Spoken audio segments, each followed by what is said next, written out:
the early part of our agenda on discussion and voting on recommendations, proposed recommendations that have come before us.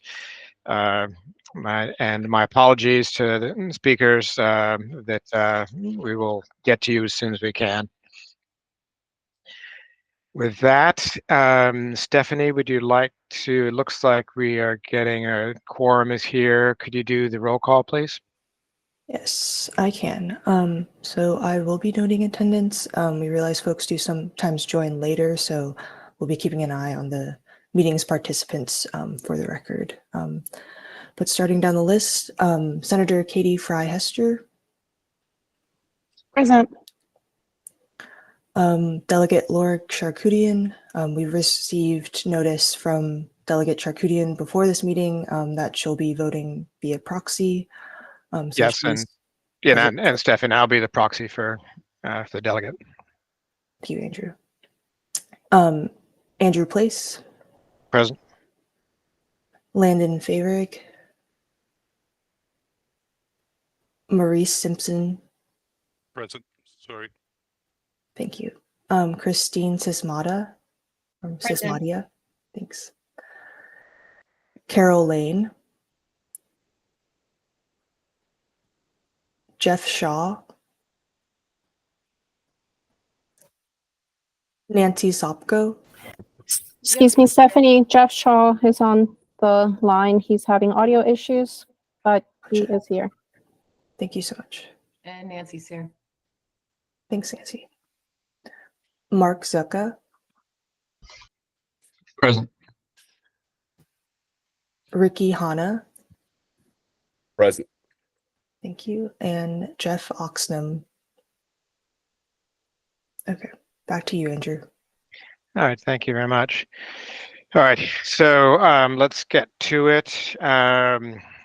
Recommendation one, proposed recommendation one.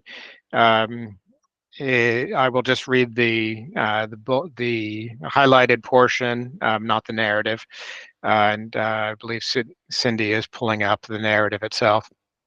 So recommendation one is Maryland expands RMR to include Maryland climate goals.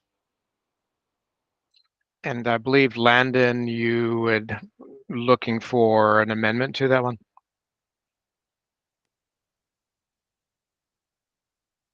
Certainly.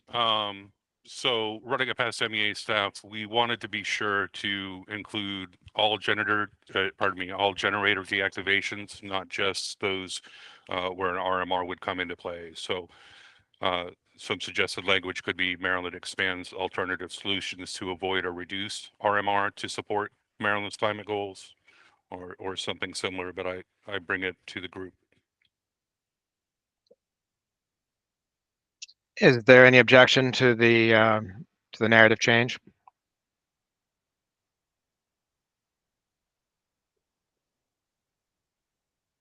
Seeing none. Any further discussion?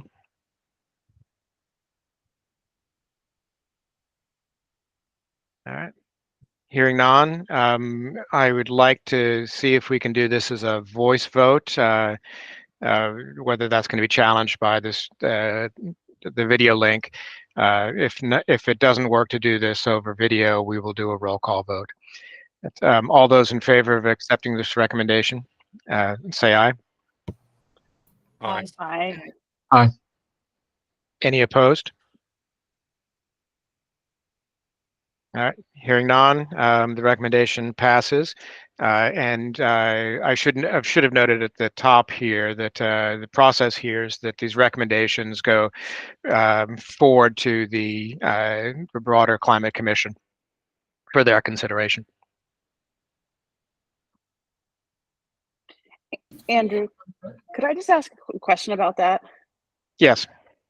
So we've got the recommendations that are going to the Climate Commission, and then we've also got like our other official recommendations. I mean, there's nothing in the statute that actually says that this group is like our work has to be approved by the Climate Commission.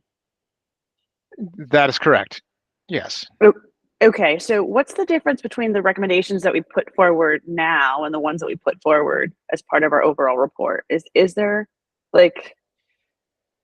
Well, I differentiate the report. The study is what's required by the statute, and that's a standalone piece that Johns Hopkins is doing, and as you know, that stands alone. This there's not been envisioned a separate report out from us as a group, as a working group. There's no prohibition against doing that, but that doesn't currently exist. These recommendations are what is required, and it isn't even required by the statute that we write recommendations for the consideration by the Climate Commission, but that is the standard practice of working groups, as I understand them.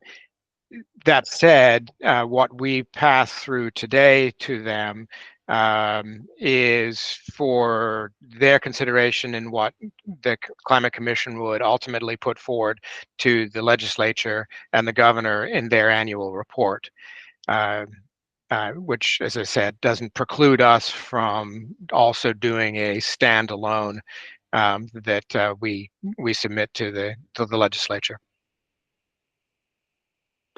That's helpful. Thank you.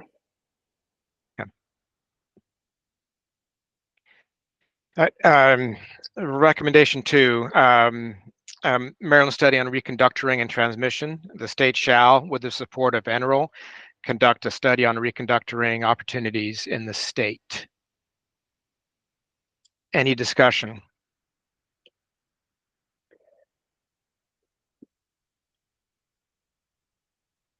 Hearing none, we will take a vote. All those in favor, please say aye. Aye. Aye. Any opposed? Hearing none, the recommendation passes for consideration forward to the Climate Commission. Recommendation 3, Maryland SMR placement study. MEA shall conduct feasibility studies for the placement of SMRs on former fossil-fueled electricity generating sites. Any discussion? I don't know if Carol Lane is on, but I think this one is important. We certainly need to continue the recognition of the possibility of using these facilities for decarbonization. It's happening in Wyoming right now, and we hope to show that as a possibility in other states as well. All right. Thank you, Christine. Sorry. Senator Hester? I would just note that generally our recommendations are vendor agnostic. I mean, I fully support X Energy, but we try to have our legislation not be, aimed at any one particular vendor. All right. May I offer a friendly amendment then that if this passes to go forward, I will take it upon myself to anonymize that portion of the narrative.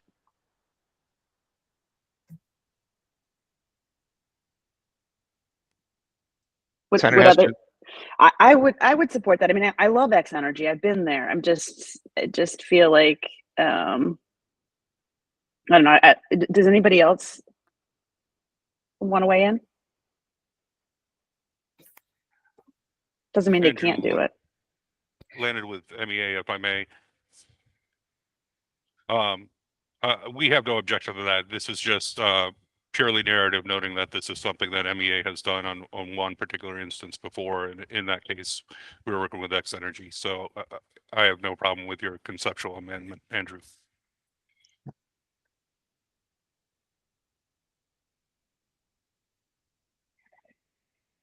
Any further discussion?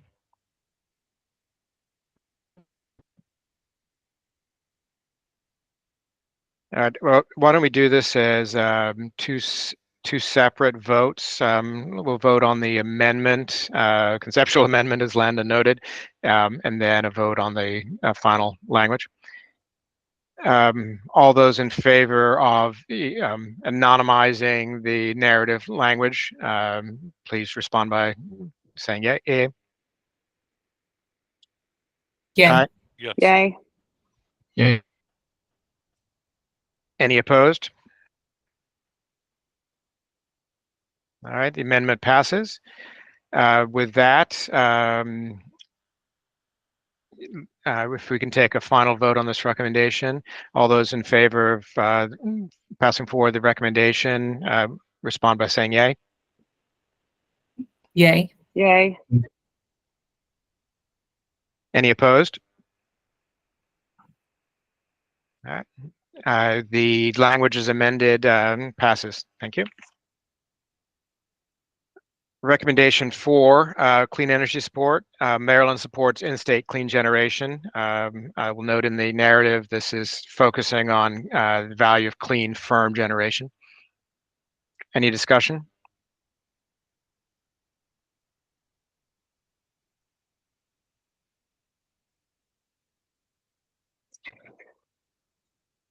Can I just ask a clarifying question?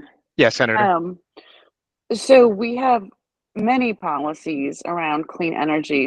What is it? The emphasis on firm here that's different? Like what makes this different than all of our other kind of clean energy support policies?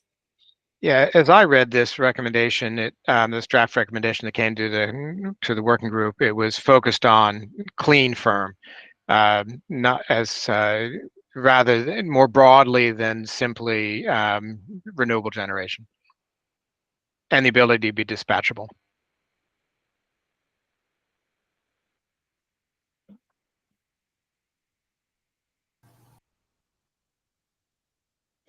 I mean, I guess for me, then does it mean that we're not prioritizing non-firm? Like, is this putting, I mean, I know we need clean, firm generation. I'm actually not sure what is included and what is not included in clean.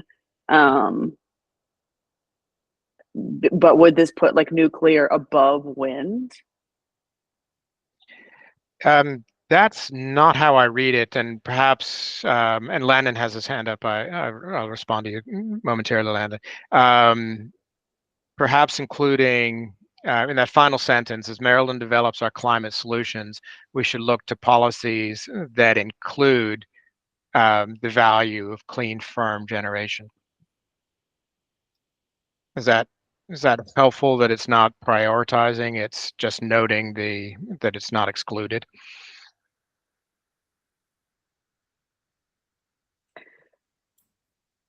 I mean, I feel like there's a number of policies already on the books that are supporting clean. I am not exactly clear what this recommendation is adding to the number of policies we already have, and it makes me slightly uncomfortable. Okay. Thank you. Landon? Given the senator's comments and your own, Andrew, would it be appropriate to maybe rework this narrative a little bit before voting on it? Yes, would you, are you proposing you do that in real time here or subsequent to this meeting? Well, I know there's a number of recommendations that came in last minute. I already believe it's probably appropriate that the group schedule another meeting for voting. So maybe this could be, hypothetically, if that were the case, if we had an additional meeting, maybe it could be pushed off till then, and the group or party that submitted originally could maybe make some suggested edits. Thank you. May I offer in response to Landon's suggestion that we have a follow-up meeting? Cindy, when's the next meeting of the Climate Commission? Let me pull that up. Optionally, I can also pull up a Word document rather than the presentation if folks wanted to take a look at that. The next meeting will be September 25th. All right. And the 30th. I'm so sorry. The website is incorrect. The next meeting will be September 30th. all right. I would certainly like support, you know, some additional time to discuss these. I mean, we had one business day to review the recommendations. And I also flagged in my email that there was some discrepancy between the PowerPoint that we saw, you know, a month ago and these. So I really applaud the group for pushing ahead as quickly as we are, but it seems like a collaborative approach and some additional conversation could be helpful. All right. With that in mind, and we can, I've anticipated we may needed to go down this route, and we are permitted. It's not. It comports with Maryland's Open Records Act that we can have a meeting where we discuss this over email, if that would be the wish of this group. I'm challenged by whether we could actually get everyone together again for a meeting. And so that's why I'm offering that we could do this via email and achieve the same effect. With that, I'm putting that out to the group. Is that, do you think that might be feasible to do this via email in the weeks ahead and still get in under the wire for the September 30th Climate Change Commission meeting?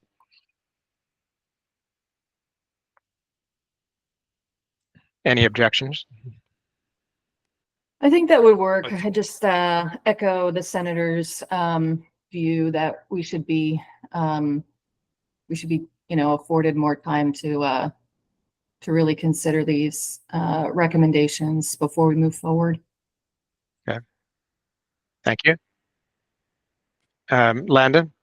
If at all possible, I think if we can maintain the virtual style of meeting, it allows for real-time discussion. I would prefer if we could get something on the calendar, and maybe those who cannot attend in person can submit their comments via email. Thank you. All right, with taking that under advisement, we will do MD, who's staffing this. We'll work with all of you to see if we can find a time that works for most, if not all, and fall back on an email if that proves to be impossible. But we'll do what we can in the weeks ahead here. We will be sharing all of the recommendations following this meeting with inclusion of any amendments so that everyone has a copy. And we'll be providing more instructions following this meeting. And I want to be responsive to the interests of the group. Should we continue on with the ones we have in front of us, or should we table everything for the future discussion?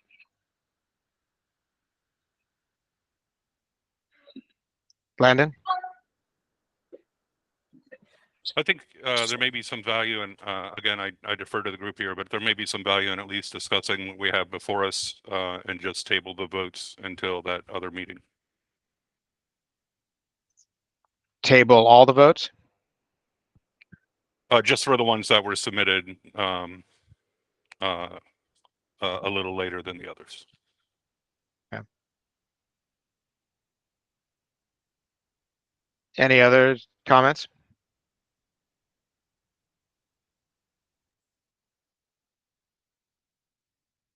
All right, so if I'm understanding the wish of the working group here, the recommendation 4 that we've just been discussing, we'll table that for our future conversation. Any objection? May I put forward recommendation 5? Is there a desire to table that, or is there a desire of the working group to pass that forward? It's on energy planning and structure.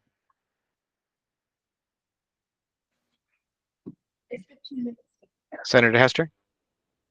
So I wasn't entirely clear on what an energy planning structure was. I have been a proponent of a comprehensive energy plan, and one of the recommendations that I submitted later was adding more details. So I don't know if this fits with that, or if a structure is like a governance body that then does the energy plan. Yeah, and this was intended to be responsive to your request for an energy plan, but I did not, of course, include the recommendations or your narrative that came through this morning. Yeah, I'm sorry. I'm actually calling in from vacation, so like I'm on vacation this week, and I didn't get to see the recommendations until last night. So that's why I was delayed, and which is why it's important to have more than 24 hours for folks to respond to recommendations. Yeah, no, absolutely. Yeah, and my apologies for having this during your vacation time. No, that's completely fine. I just think that I guess I would propose that we hold on recommendation 5 and possibly combine it with some of the narrative that I sent this morning. All right. Any objections to tabling this then?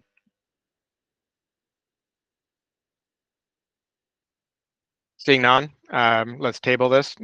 It's considered tabled.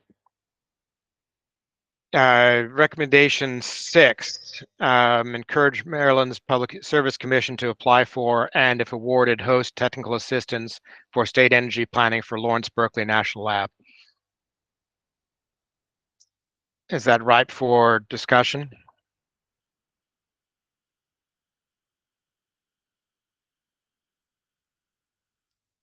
Seeing no objection, any discussion on that? Interest in amending it or moving to a vote on it?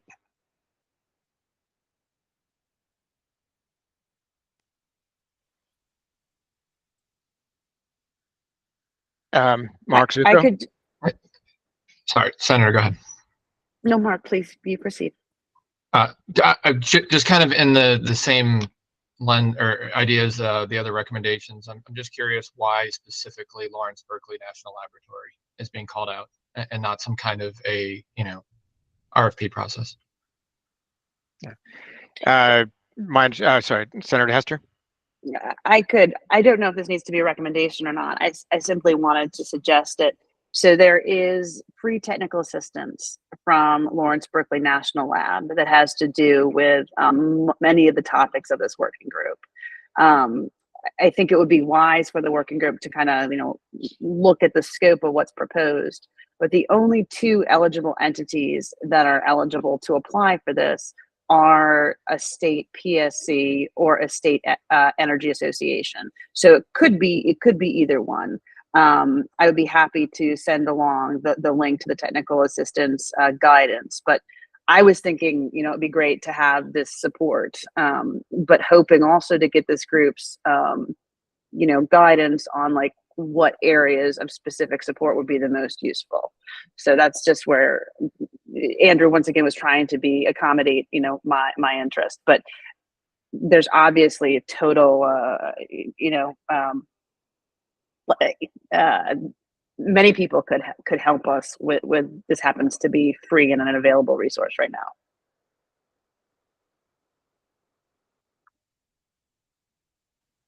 That's very helpful. Thank you. Okay. Further discussion? I would concur with the senator. Thank you, Landon.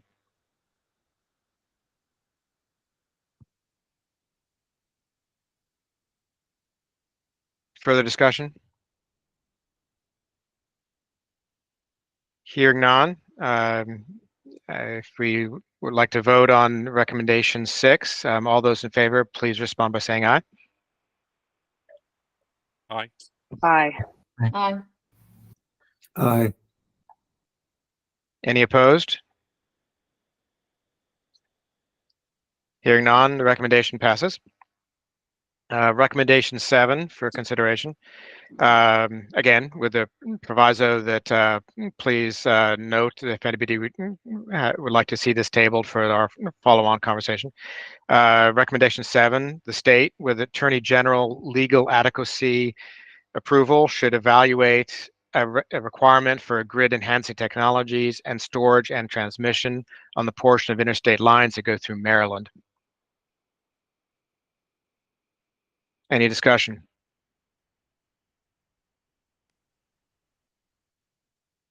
Landon?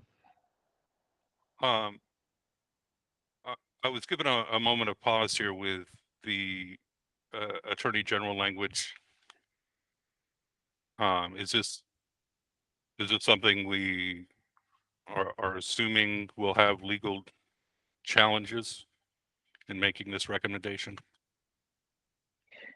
As I read this proposal that came to us, I read it as just a safeguard, just an assurance.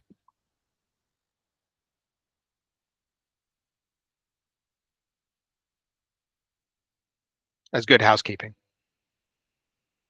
Understood.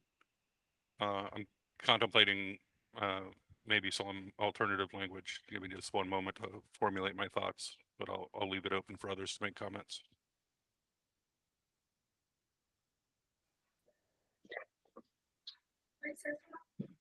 Mark?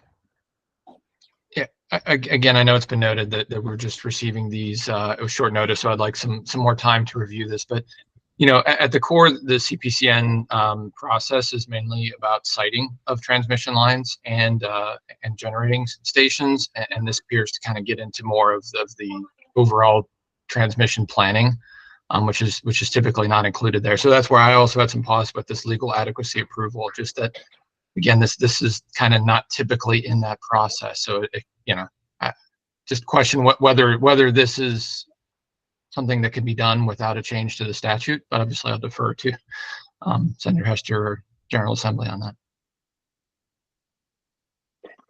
I was just going to motion that the delegate has done significant amount of work in this area and that we delay voting on this until she is here.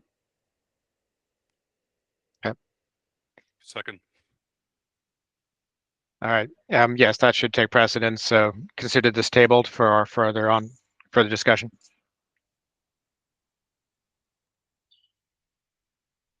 Recommendation 8, offshore wind interconnection study. The state, such as through the Public Service Commission, should conduct an analysis to determine if Maryland's offshore wind projects could be interconnected with Salisbury substations.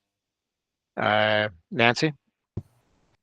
Yeah, I wrote a note yesterday just to see what the genesis of this recommendation was and if we could have a conversation about it. US Wind, my company, is already moving forward on interconnecting in Delaware. And the Power Act carves out early movers like US Wind and Skipjack from the transmission provisions in there. So if anything, I would suggest that new language be added to kind of mimic what's in the Power Act and make this more prospective for future offshore wind projects. But just wanted to see what the genesis of this language was. Cindy, do we have the genesis of where this came from, or Senator Hester?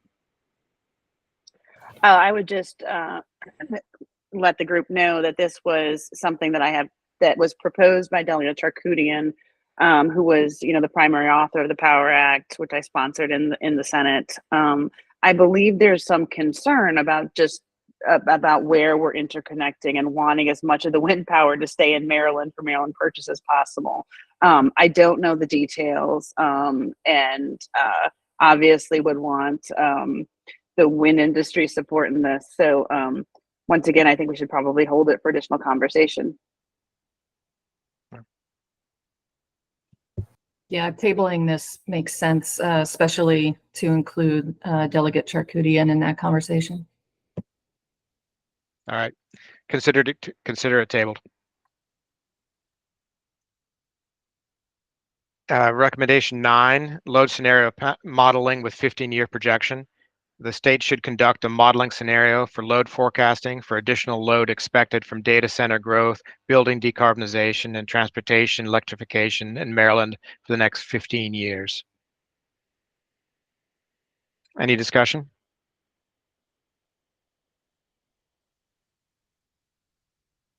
I think this was also one of the latecomers, so to speak. I am curious if this should maybe be folded into one of the 2 other recommendations we have for energy planning, or whether that be a cohesive plan as Senator Hester put forward, or the previous one we've considered. Any objection?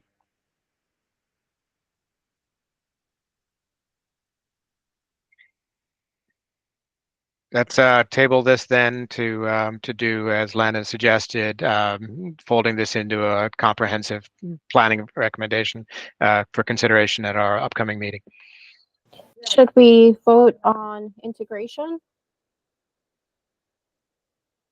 I'm sorry, which one? Should we vote on moving forward with this being integrated?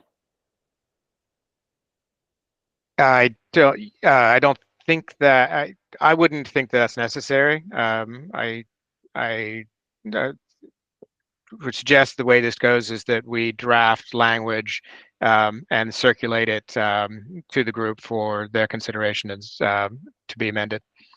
Sounds good.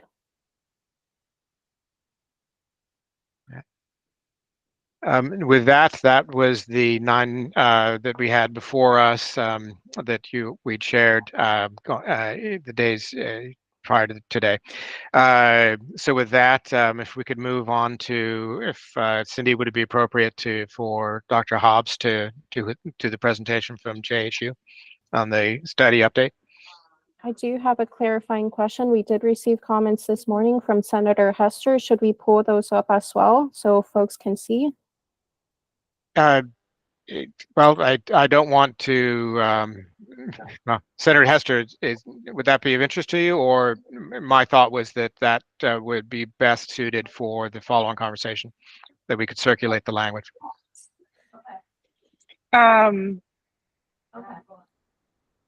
Yeah, no, I mean, I've been a proponent of us, having a bit more time and collaboration and kind of brainstorming together. I could just briefly note that there was one on this comprehensive energy planning. There was one on state solar energy generation on state land. There was one that just noted that in the prior survey that we had done, there was a lot on grid vulnerabilities and like where those were and identification and solution of those. And there was a 4th, which maybe somebody can just, I can pull up real quick.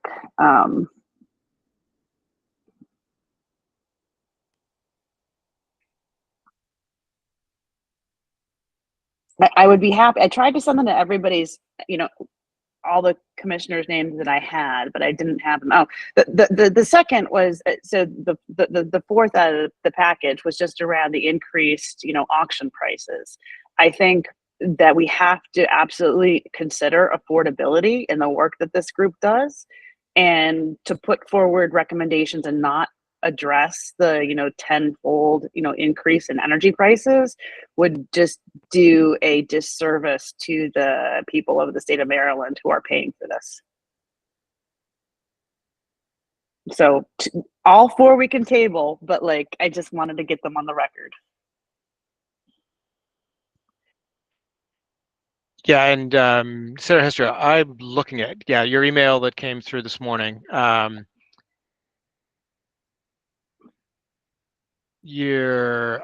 not sure I'm tracking, and my apologies if I'm not tracking the 4.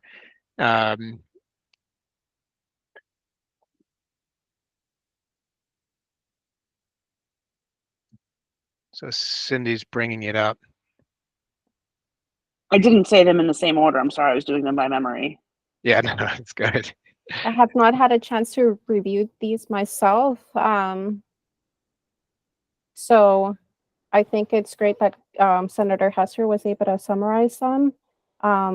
We could take a moment to allow everyone to take a look if that would be preferred, or we can just make sure to share this after this meeting.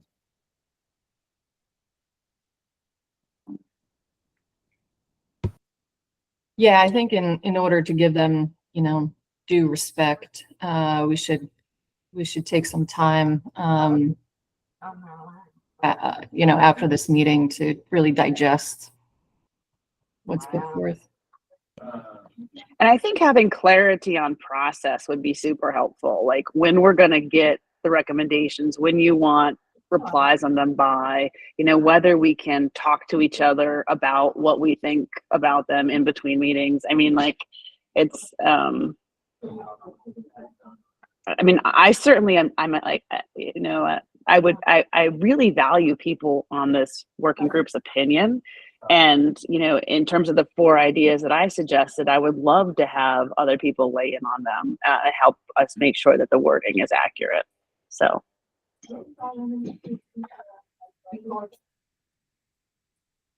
With that, I think we can probably move on, Andrew.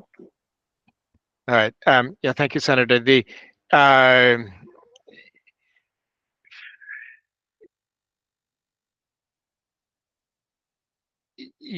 Well, as far as, clearly there's no prohibition about any of us having bilaterals or trilaterals or whatever, how many laterals we want. I'm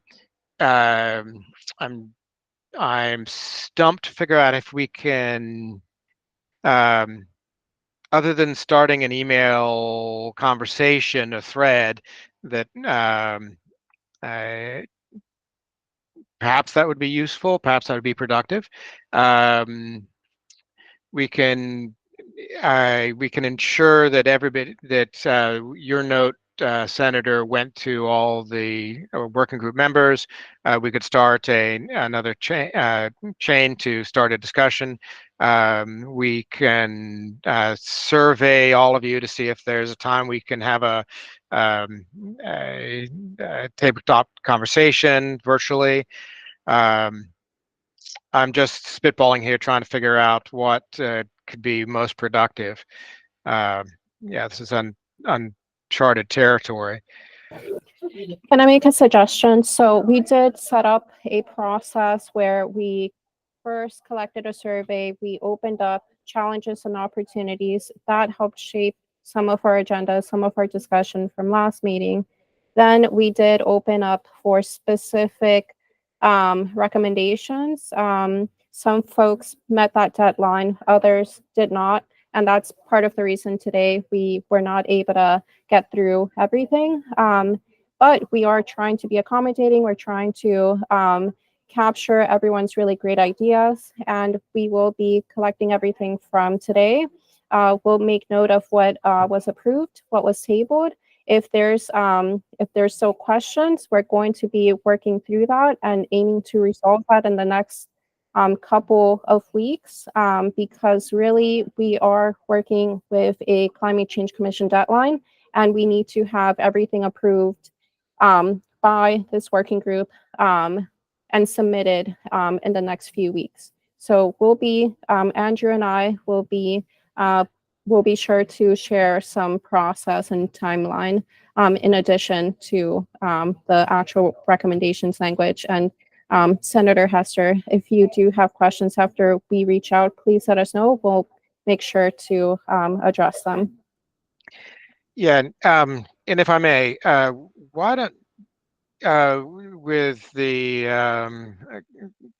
agreement or interest of the group, why don't we send a survey around today to see if we can find a time either later this week or early next week for as many of us who can get together to set aside an hour and a half to have a full-blooded conversation on these pieces and work through them. Is there any objection to trying to see if we can get people together? Senator Hester? Sorry, I have no objection at all.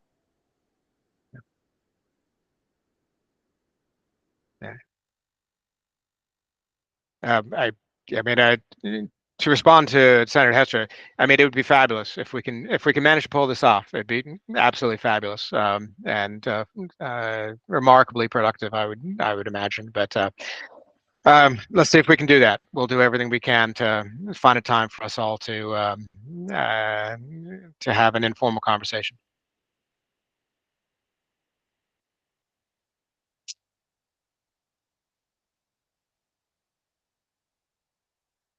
All right, thank you.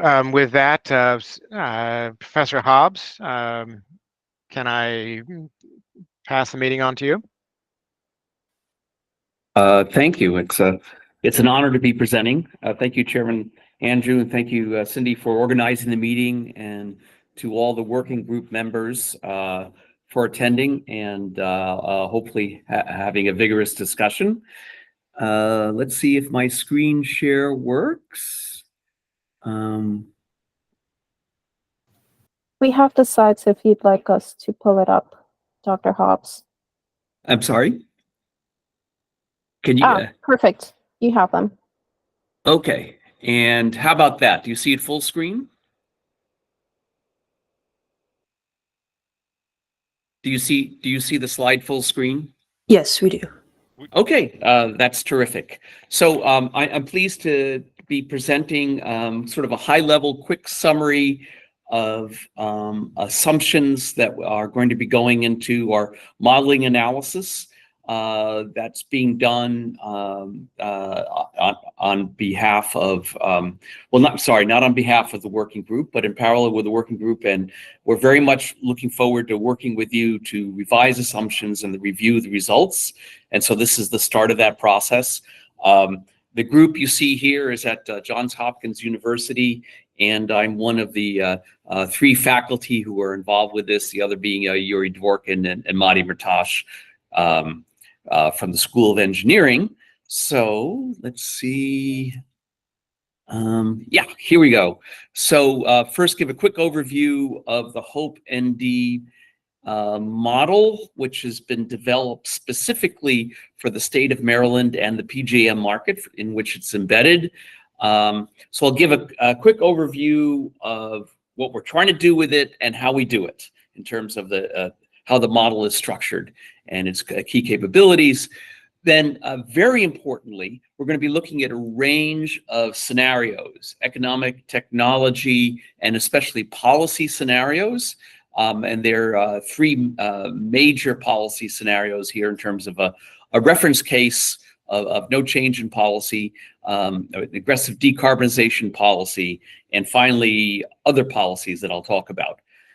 We'll flip through the sort of input data we use, not because I think it's important for you to understand all the inputs, but I want to give you an opportunity, in fact, an invitation to comment on these, whether today during this meeting in the brief time that we have, or I'd be very happy to set up a separate bilateral, trilateral, quadrilateral meetings outside of this meeting for those of you who are interested in going through particular assumptions. We have a lot of expertise here, and we'd be very glad to benefit from the knowledge in this group. And then we'll talk about next steps. So what are we trying to do and how we do it? The goal is to take a look at the next decade and a half and look at the energy transition in Maryland, and to provide a tool for evaluating how the system is might be operated, and what investments might be economically attractive given the market structure and given the policy structure, and finally technology and other scenarios. And to provide something that allows us to explore a lot of scenarios quickly. Some key features are this software is free. Any of you can install it. We have started to give short sessions, multi-hour sessions in an afternoon if you care to participate on how to install it and how to use it. But the key thing is that the model captures the essential technological and economic characteristics of a grid with an increasing fraction of renewable and storage energy production, and also captures at least the major transmission constraints among regions. This technical stuff in the bottom, it might look intimidating, but the important thing, it makes it all open source. You can download it, all the software is free, and the documentation is publicly available. So if you like to play with computers, this is an opportunity for you to actually use the software and try your own assumptions. So the structure of the model is as follows. This is the mathematical formulation, no notation here, but just give you an idea that what we're doing is simulating a market where power companies, folks who could invest in supply assets, distributed energy resources, transmission, and storage, evaluate the economics of those based on energy capacity and operating reserve prices. This model was developed with the support of the Maryland Energy Administration that we thank, and we're using it in this case to support analyses of energy resilience and efficiency for this working group and the Maryland Climate Change Commission. So all these sorts of models have something called objective function. How do you choose among different possible values? So it's a kind of a figure of merit. And in this case, we're minimizing overall system cost, which assumes the market is competitive. You could make alternative assumptions if you like. We can formulate more complex models, but this is, I believe, a good starting point, the baseline where you want to begin. And the costs include both long-run investment costs for the grid and supply and operating costs.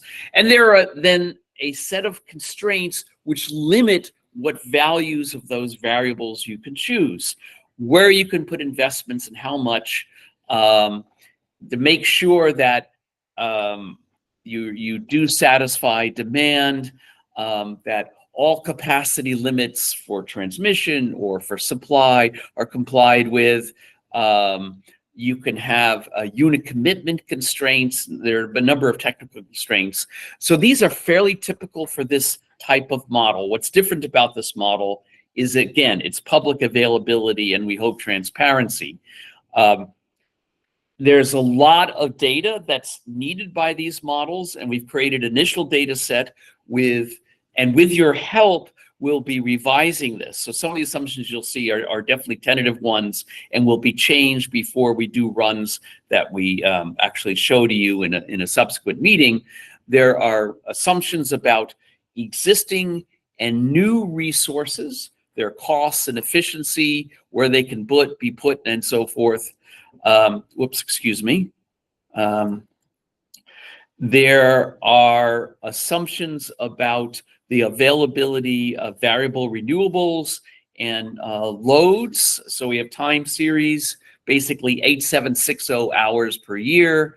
And then finally, very importantly, the policy inputs that determine our scenarios. What kind of policies are being used to address our carbon goals and how aggressive they are. So let's look at 3 scenarios. One is a reference scenario that basically we have no decarbonization policies other than what's actually presently in place, the renewable portfolio standard that's presently in place. Then we look at decarbonization policies that reflect the 2035 goals. And also there's the Energy Storage Act, which is going to compel investment in storage. And finally, there are the state goals about electric vehicles and their impact. Finally, there are scenarios that address other policies and issues such as new data center developments, whether here in the state or outside the state that would affect the state's grids. Policies that might address, for example, a desire for more energy self-sufficiency.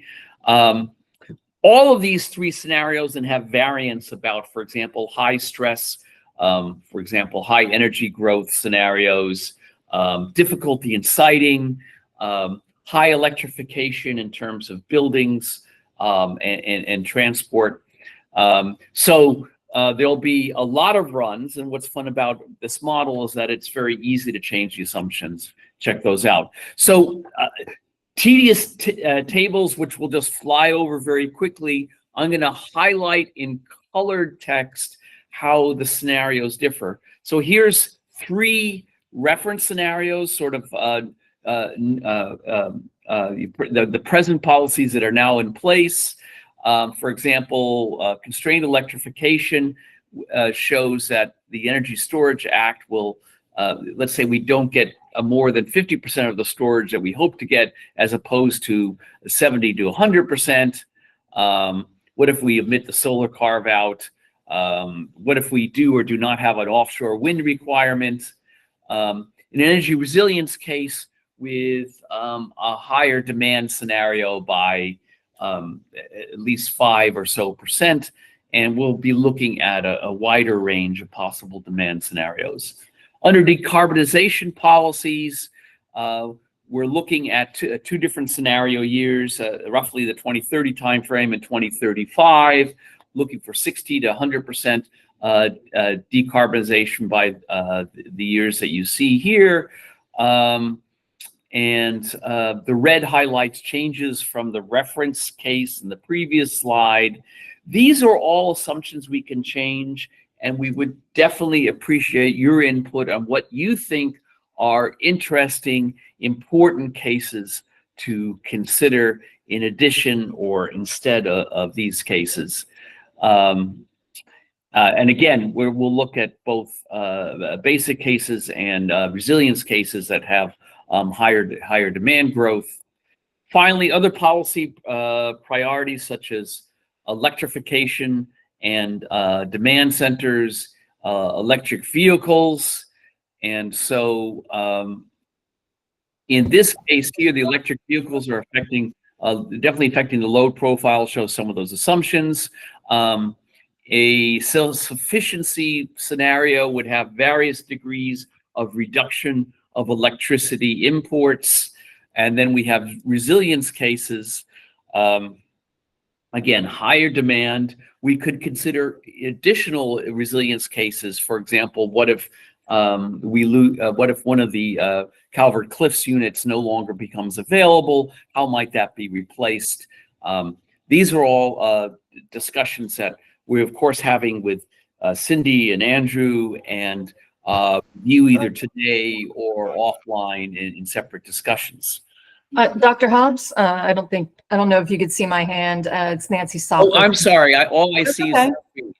I was just looking at the assumptions that you had on the previous slide, and for offshore wind, the minimum of 1,200 megawatts. I believe that came from the Clean Energy Jobs Act of 2019, but there has been a subsequent law, the Power Act, which sets a goal of 8.5 gigawatts by 2031, I believe. So just making sure you have the most up-to-date. That's great.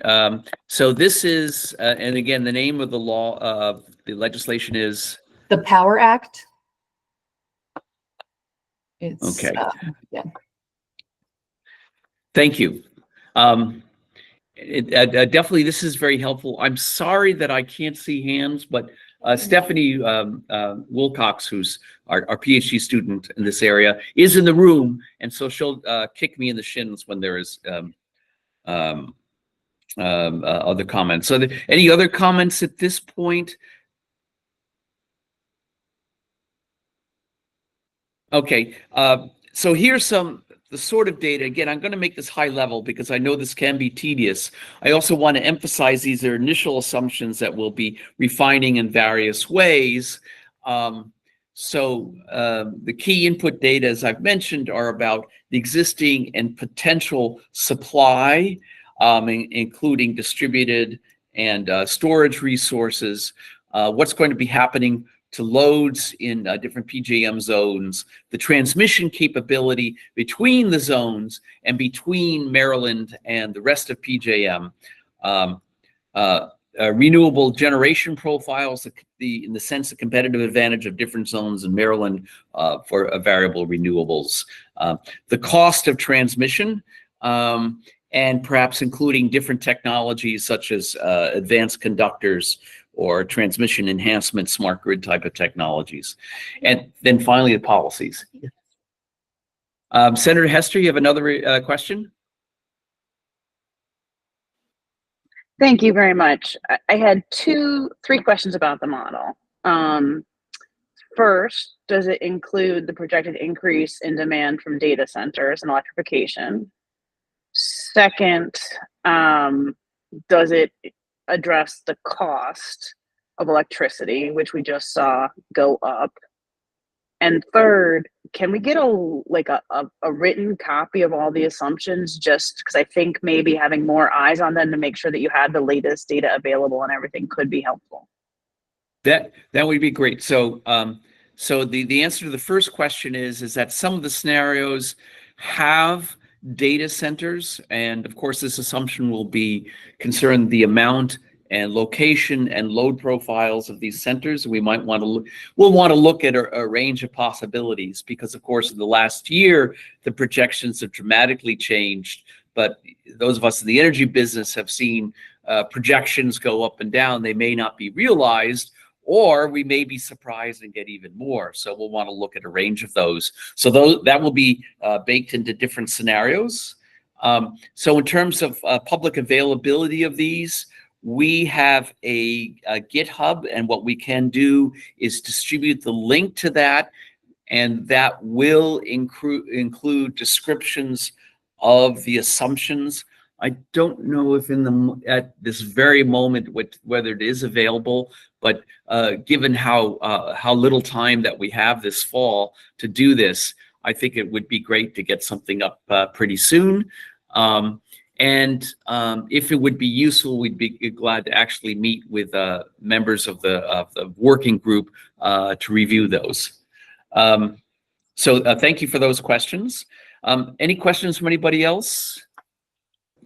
I had Did a you quick address question, the- Dr. Hobbs. On the solar PV, is that included as battery storage, or is that just straight solar, or is there any kind of storage? So right now the solar PV is assumed to be straight PV. Storage would be could be of course in the form of hybrid storage on site. The simplest assumption is to assume that storage is operated efficiently, reflecting system conditions. As we all know, however, because of things like investment tax credits that are available to storage, if you're hybridized, you might be restricted in when and how you can recharge that. So you might have less efficient operation of that storage. Just like with behind the meter storage, you might have less than efficient operation because retail customers do not see locational marginal prices. So that's actually a very good question. So under our base assumption, efficient operation doesn't matter whether it's hybridized or simply located in the same zone. They would be mathematically, they'd be operated the same, but in fact, depending on the applicable tax credits and so forth, the operation of storage might be less efficient than it would ideally be. And this could be an issue that we look at. It's certainly one that we're very interested in the market design business, to make sure people have an incentive to operate these facilities for the maximum benefit of the grid. Sure. Any other questions? Senator And Hester? again, I'm sorry that I can't see your screens. Yeah, I can. Senator Hester? Thank you, and I really appreciate the answers that you gave. I wasn't sure if you addressed the issue of the cost to the ratepayers in each of these models. Oh, sorry. Yes. Do we So see you the mentioned, of cost? course, and let me give full disclosure, which is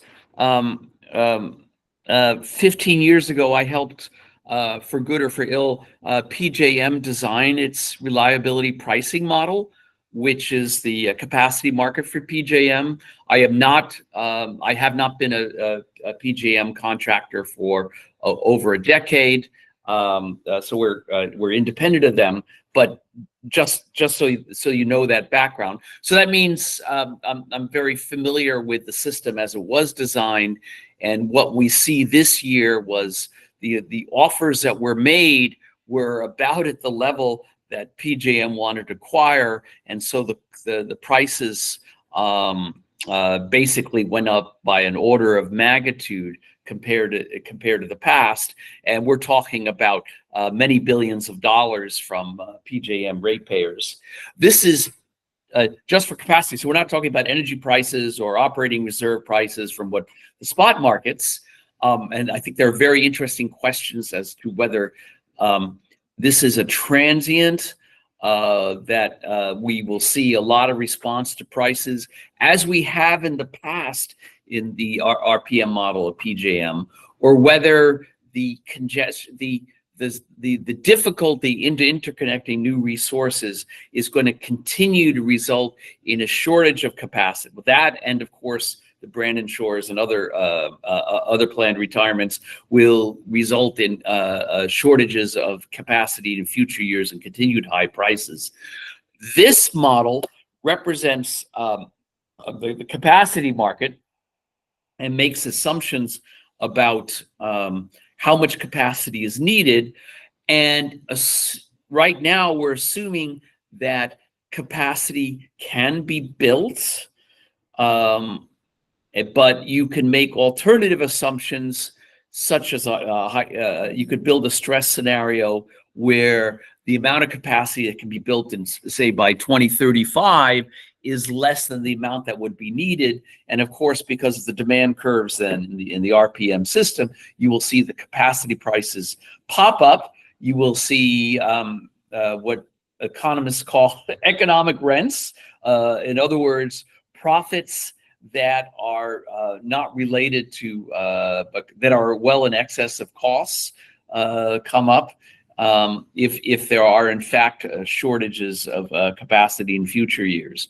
So this is something that we can look at, and we can then look at the incentives this gives for additions of new capacity, for example, distributed energy resources, assuming that they can be interconnected.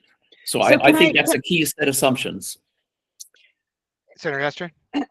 So I just want to be clear that I think the state would benefit from having a model which allows us to look at carbon reduction, reliability, and affordability, so that we can make decisions based on all three things. And I mean, I'm just seeing these slides for the first time today, but I haven't seen, a line that talks about the cost of any of the scenarios. So I'm just throwing it out there that I think having some kind of economic consideration embedded in the model could be super helpful for us. Yeah, thank you for that. So let me, I think this is a good opportunity for me to link those slides back to the structure of the model. What is the model doing? So the model is assuming that, subject to the constraints that you have, and these could include siting and interconnection limitations that limit supply, that there will be market parties stepping forward to making investments and operating those investments to meet energy demands. But if some of these constraints are tight, if you cannot build new resources, or if you have a scenario where you do, and of course we hope this doesn't happen, lose one of the Calvert Cliffs units, for whatever reason, then this model will reflect those shortages. It will do the best it can from all the possibilities that these constraints allow. It will find the least cost one, and by cost I mean investment and operating costs. Of course, the costs that consumers face are prices that result from the energy market, the operating reserves market, and the reliability pricing model. That is also data that is produced automatically as a result of solving this model, something called the shadow prices to the power balances in each location of the network give you locational marginal prices.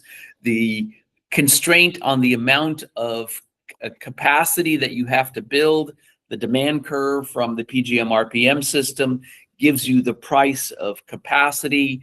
You also have short-term reserve requirements. So you're getting, the model is assuming a competitive market that does the best it can, subject to these policy and other constraints.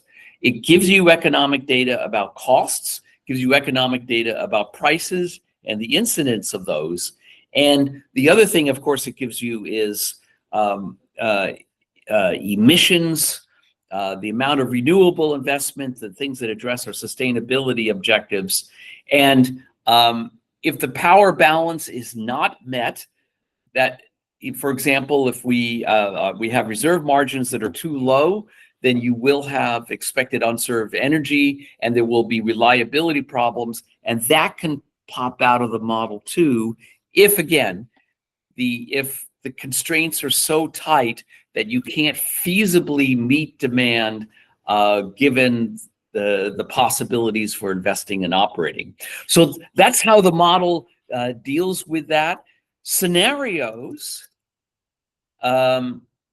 can have assumptions about the cost of new resources and where you can invest in them and how quickly.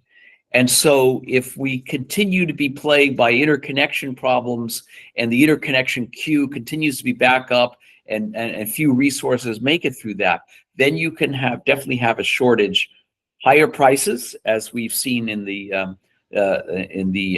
capacity market, PGM's capacity market this year, and as well higher energy prices. So I hope that's helpful a little bit.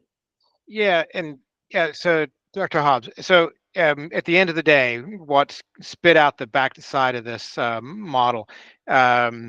Is it fair to say or unfair to say that there would be an output that says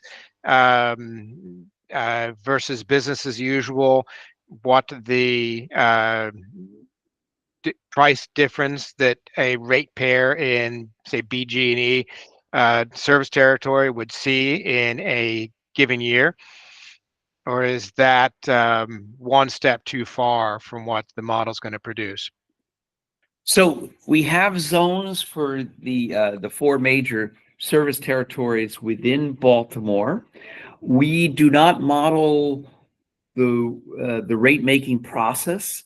That is, we're modeling the bulk power market, energy prices, operating reserve prices, and capacity prices that. Of course, say BG&E pays for spot energy locational marginal price, but of course is heavily hedged. They do a lot of contracting and have forward contracts on this.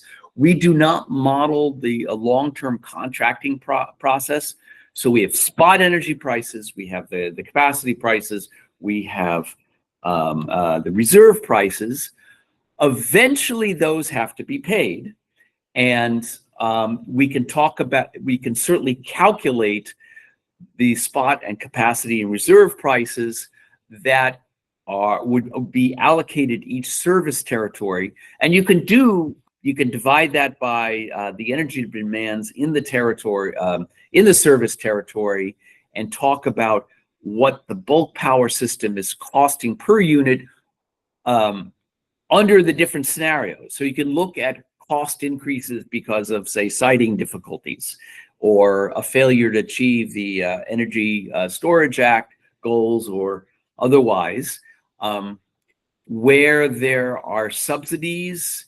To get a full picture, you'd want to allocate those elsewhere because those aren't paid through the market.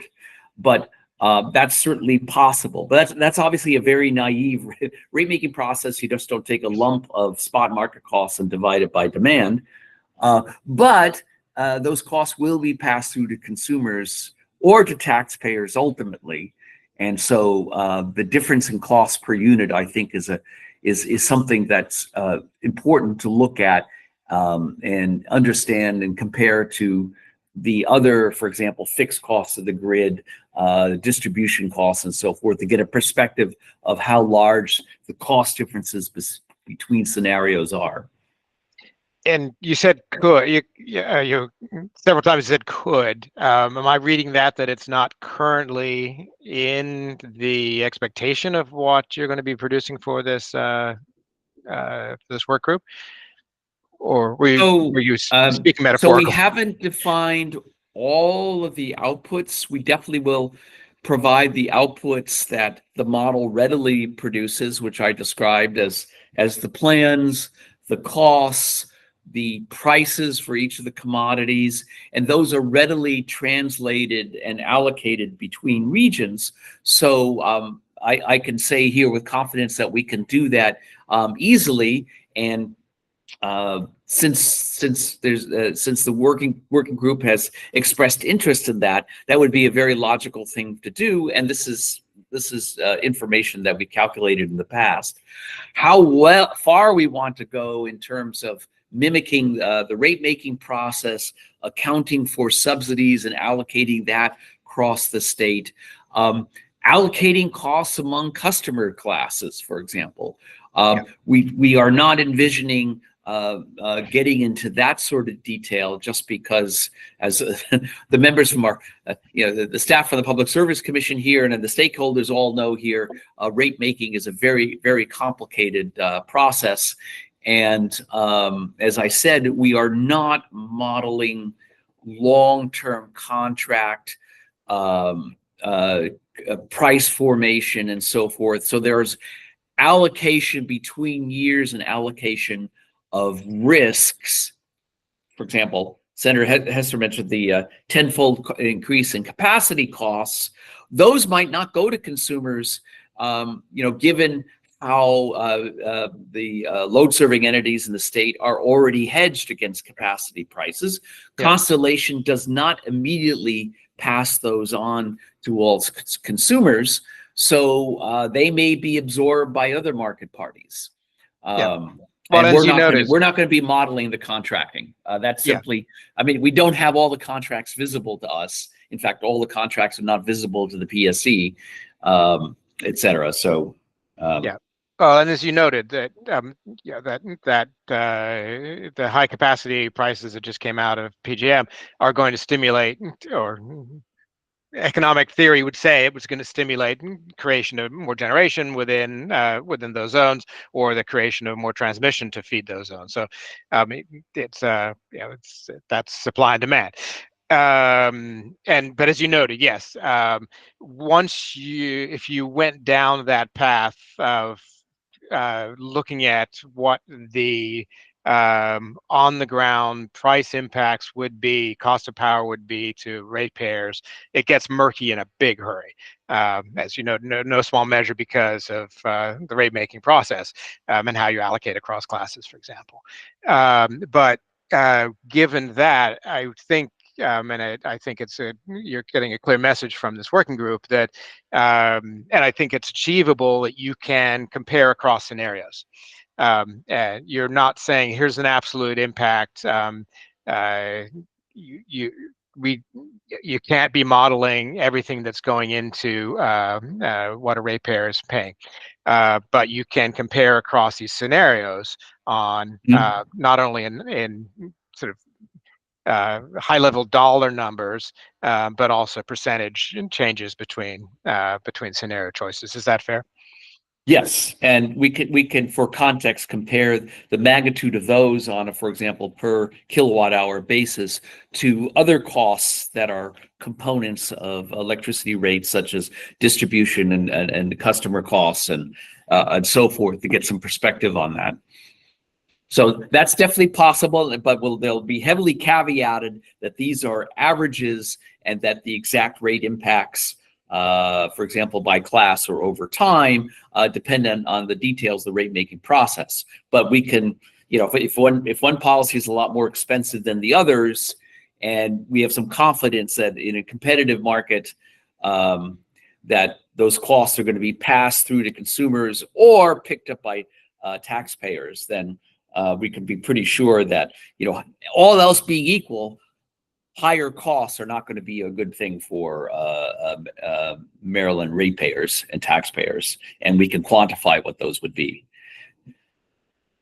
But hopefully we're getting something for the higher costs, of course, in terms of more sustainable and reliable systems. But those Dr. are the Hobbs? trade-offs that we're trying to characterize. We have just a few more minutes. I know we allowed discussion throughout your presentation, but we do need to leave space for public comment at the end of the meeting. So yeah, maybe should I just go to the last slide, or should we quit here and I could put the slides up on the GitHub and provide information on that and meet separately with folks? well, I might argue that we have time still, and I want to ensure that the working group members have all been able to digest and provide feedback and comments. Well, why don't I just say that the subsequent slides, and there's about eight of these, have details on assumptions which you can pour through in terms of the amount of capacity of different types that exists and the costs and efficiency of new technologies. So we also have assumptions about the transmission grid. It is not a full network model. It represents the 4 major service territories and the available transmission capability between those, and also options for increasing that capability. We also have a full PJM model where we also have, because we want to model imports and exports from the state. The state is not an autarky. But again, it's going to be on this scale. It's not going to represent the impacts of individual circuit additions within each of these service territories or within service territory congestion. For example, if we have if we have 8.5 gigawatts of offshore power, what reinforcements are needed within the Delmarva power and light system to accommodate that? We are not representing that. We have load profiles. And what do I mean by load profiles? I mean 8760 hours of loads that differ seasonally, differ over the day. So this is a full year. And demand growth is represented by scaling these up and down.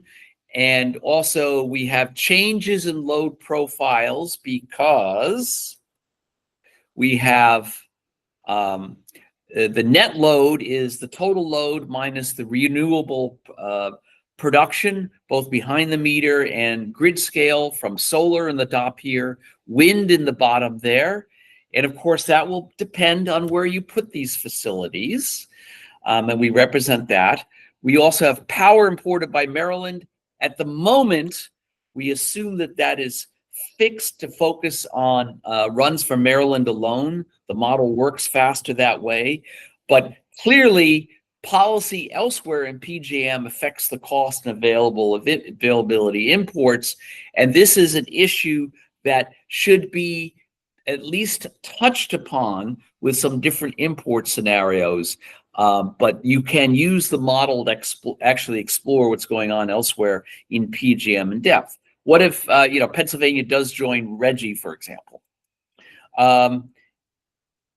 Load profiles, if we achieve the state of Maryland's goals of basically having all vehicles be zero emissions vehicles in the 2030s decade, we're going to have a lot of charging of vehicles, not only of electric vehicles, the green, but also of large cars and trucks. And they'll have different profiles. And I'm pleased to thank the University of Maryland's, the work that you're all familiar with for some of these assumptions. We're trying to be as consistent as possible. And then we have data centers. And this is just the example of a data center profile where Basically, there's a peak load in the middle of the afternoon. We hope that with solar penetration, that solar prices will be low in the middle of the day and help accommodate these peak loads, the so-called duck curve, that there'll be one from Maryland as well. But these are important assumptions, and we're talking about gigawatts of potential load. And there are going to be assumptions, for example, about what they will do in terms of their power procurement. For example, are they going to co-locate with Calvert Cliffs? And what does that mean for clean energy for the rest of Maryland? Does that mean that natural gas facilities will be able to stay open for more years? So in effect, the data centers do increase emissions, even though they say they're procuring electric green power 24/7. These are the sorts of assumptions that should be looked at. We definitely are having data center scenarios. Results. This just shows the model works. We've presented previously results for all of PJM as well as just Maryland. And this is an example of total cost, capacity and operating costs, annualized per year between two scenarios. More typical load and then a stress scenario where you might have interconnection bottlenecks, not be able to build all the storage you like, higher load growth. And we see that investment costs in renewables and batteries are a big portion of these grid scale costs. Yeah. This does not include the distribution. Sorry, Yeah. Dr. Hobbs. Senator Hester, you have a question? Yeah, you're on mute. Apologies. Andrew, just going back to process, it would be super helpful to me to understand how the research that we're seeing now fits into this working group. Like, do you want us to look at the inputs and make sure the inputs are right? Do we have a choice on what outputs or scenarios are? And kind of a timeline for when you want feedback by, because I feel like there's a lot of information coming at us right now, and I'm not exactly sure what we have control over or what input is wanted on. And we've already seen an instance where the policy on wind was significantly outdated. So I just want to make sure that that we know what the work group's role in this research needs to be clear, and how we can help so that we're productive. Yeah, and the timeline for getting feedback to Dr. Hobbs, I have to defer to Dr. Hobbs on that. And this study is due by the end of the year to the legislature, so December 31st. And to your point, absolutely, the reason this is being presented to us at this point is for input from the brain trust that's on this working group to look at those questions. Are these the right scenarios? Are these the right cases? Are the outputs the ones that are desired by this working group? So no constraints at all on that, and absolutely that is precisely what is being looked for here. I mean, so in that instance, I mean, I am representing the Senate of Maryland. I need something I can take back to my colleagues and ask for their input on. I mean, I'm seeing this for the first time today. So I need something in writing and, some scope. I mean, it seems like the model is at least 75% built or something like that. So I'm just not clear on what kind of input on the model we want. So it'd be really helpful to have, here is the document that you respond to, these are the inputs, these are the outputs, and we're looking for comments on what kind of outputs the legislature, wants, something like that. Just because I can't make all these decisions, myself, I need the DLS team to work with me. DLS is? Department of Legislative Services. Thank you.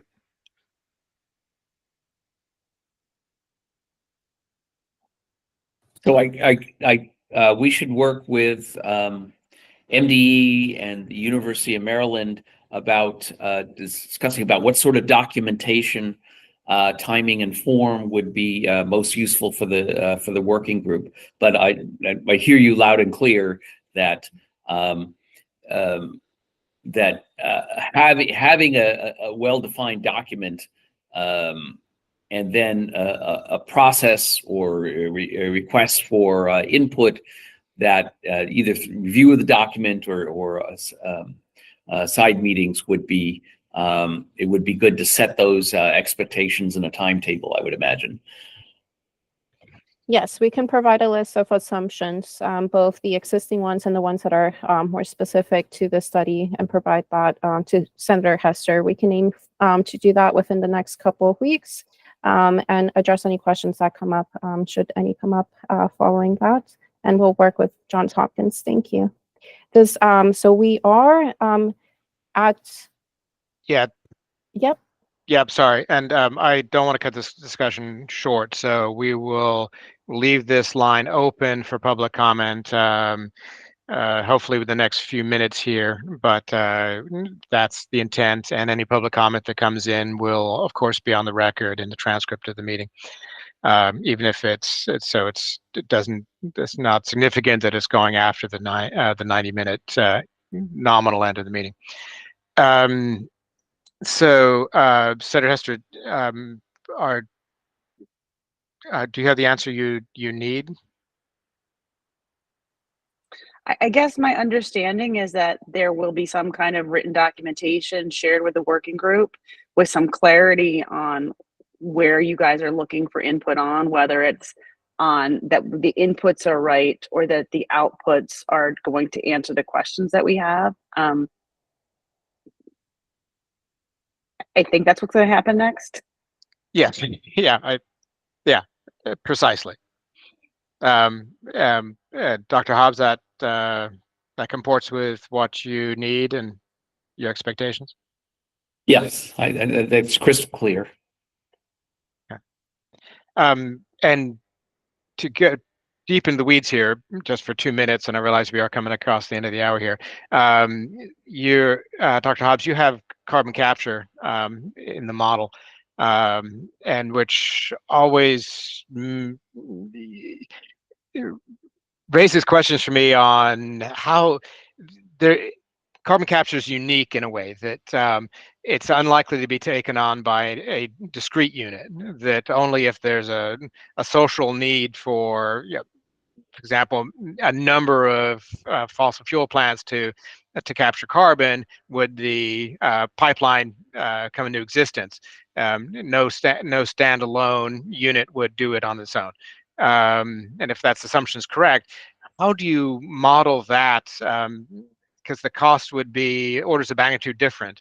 And we can't just say magically this is going to arrive. So I guess I'm pondering how can we model that, or are you just modeling the risk that it doesn't say, or do you make the assumption that it will arrive, that the pipeline to dispose of carbon will arrive?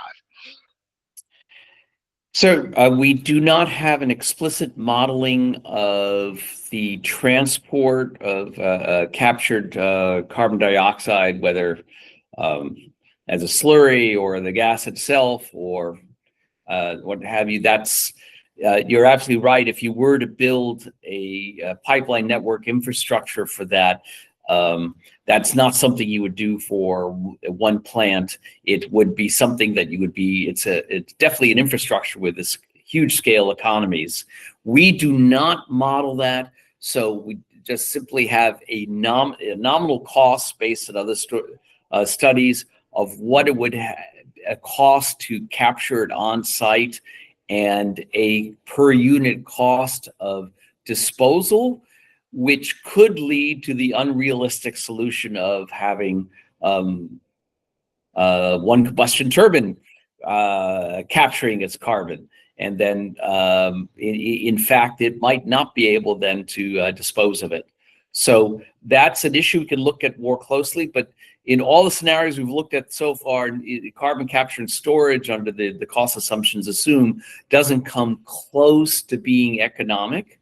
Should it start, if that camel starts poking its nose under the tent and looking like it could be competitive, then that's something that we should then model in better detail and realism. We have other research projects on that, but at the moment we were not intending to model the whole CCS system because it just doesn't, based on preliminary numbers, just doesn't seem to be there. But we may be surprised when we update those things. All right, thank you. Work group members, other points you'd like to make?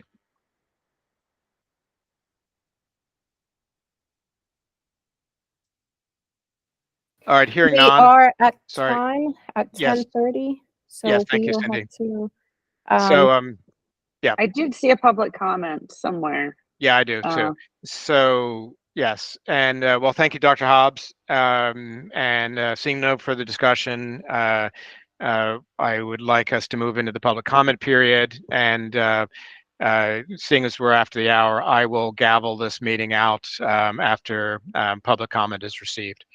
So for the benefit of the work group members.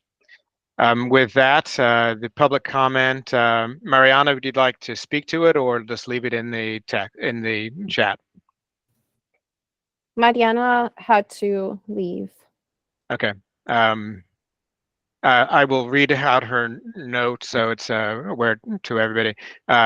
She noted, I just want to emphasize the importance of supporting clean energy. I understand the challenge recommendation number 4 generates when it addresses in-state clean generation, rightfully raised by Senator Hester, but the core of the recommendation underlining the importance of clean energy over renewable energy is of a vital importance. And Mariana is Director of Climate for the Nature Conservancy, TNC. If there's other public interest in public comment, please note in the text and I will call.